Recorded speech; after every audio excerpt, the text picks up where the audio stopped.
Dienstages Dilemmatag.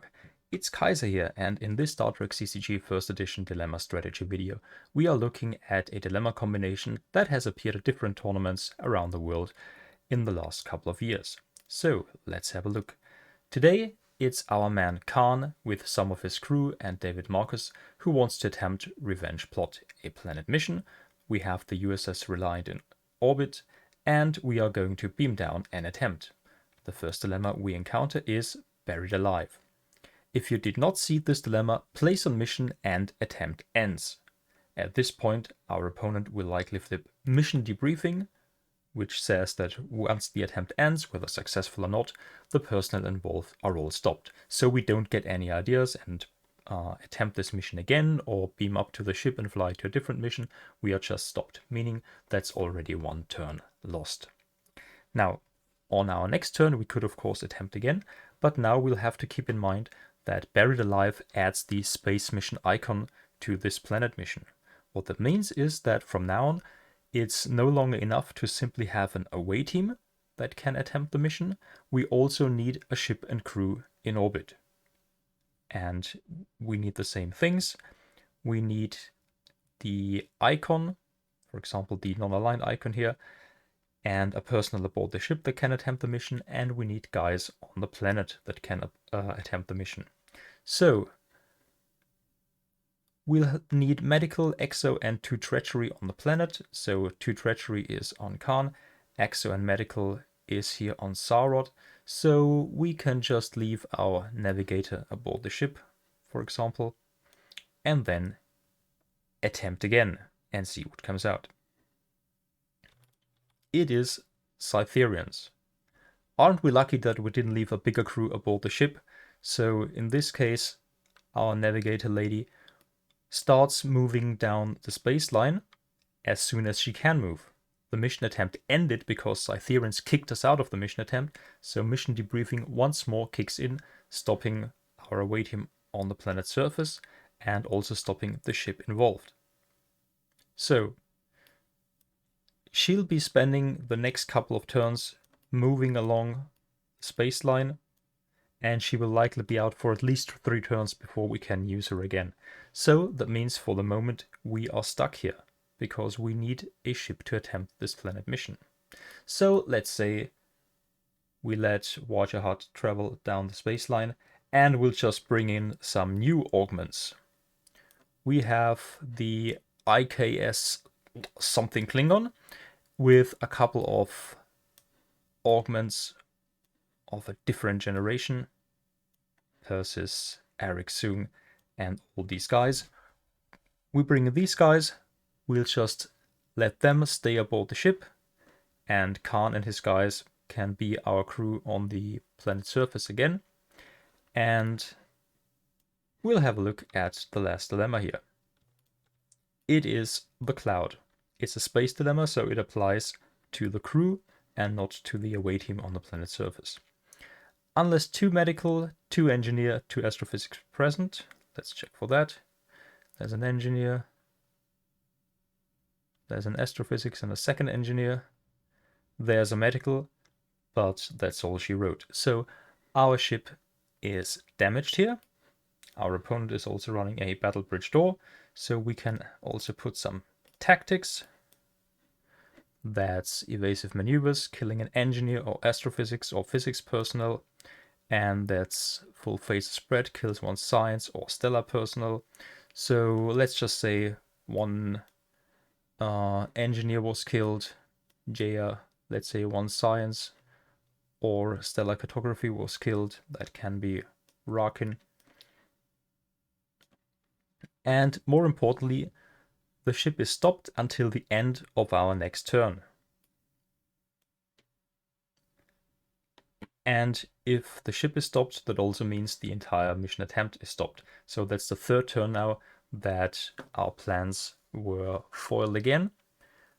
Luckily, there are no further dilemmas, meaning that as soon as we have a new ship, or a ship that is no longer stopped, but at least for the next turn we won't be able to use the Klingon ship here. And if we have the mission skills, then we can do the mission.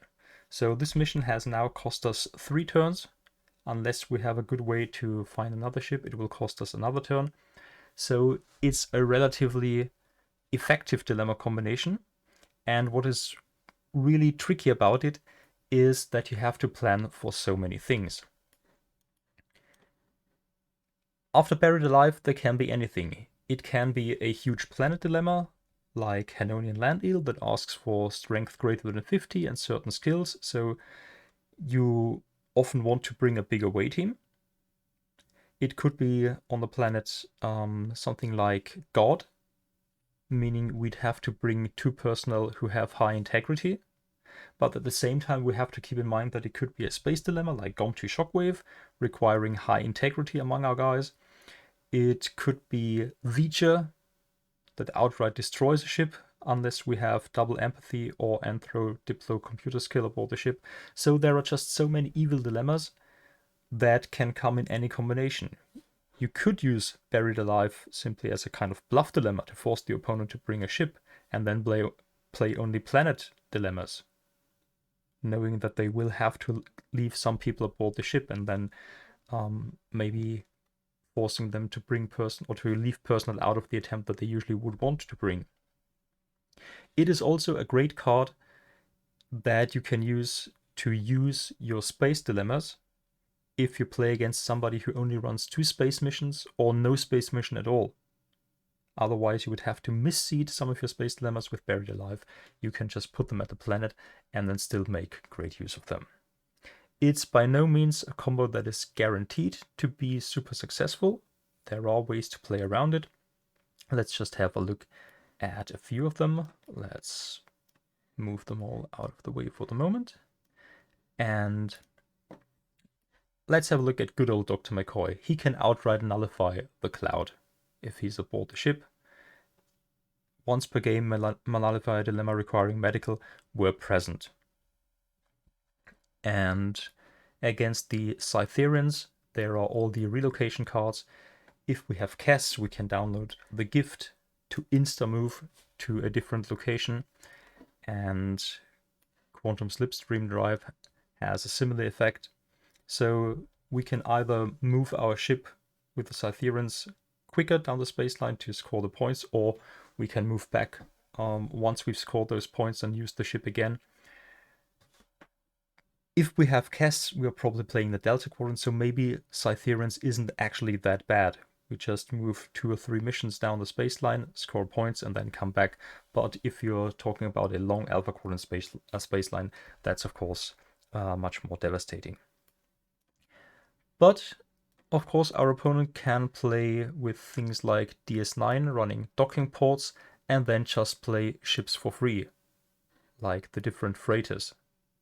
And such a deck would have an easy time just churning out new ships, and the loss of one of those ships to Cytherians and maybe a stop with the cloud wouldn't be as devastating to them as it would be for decks that more or less rely on one single powerful ship that they either seed or download in some guaranteed way at the beginning of the game, but that have no way to access more ships, no space door or anything like that. These ships will be hit particularly hard by that combo. Of course, good old Hidden Fighter is also there. It has come out of fashion a little bit, but it's seeing a resurgence, at least in the games that I've seen. And it's another easy way to simply make sure that you will have enough ships to deal with things like Buried Alive that ask you to bring a ship along. And if you look at this card on TrackCC and just look at the card extras at decks that have run this card, you'll see a lot of dilemmas that pair really nicely with it, and especially in combination with Mission Debriefing, it's a very unique effect that makes playing OTF with virtual cards quite interesting, because this is simply an effect that does not exist in that way in Decipher only. That's it for today. If you like this content at all, please leave a comment or subscribe to this channel. Until next time, expand your power in the universe. Bye bye.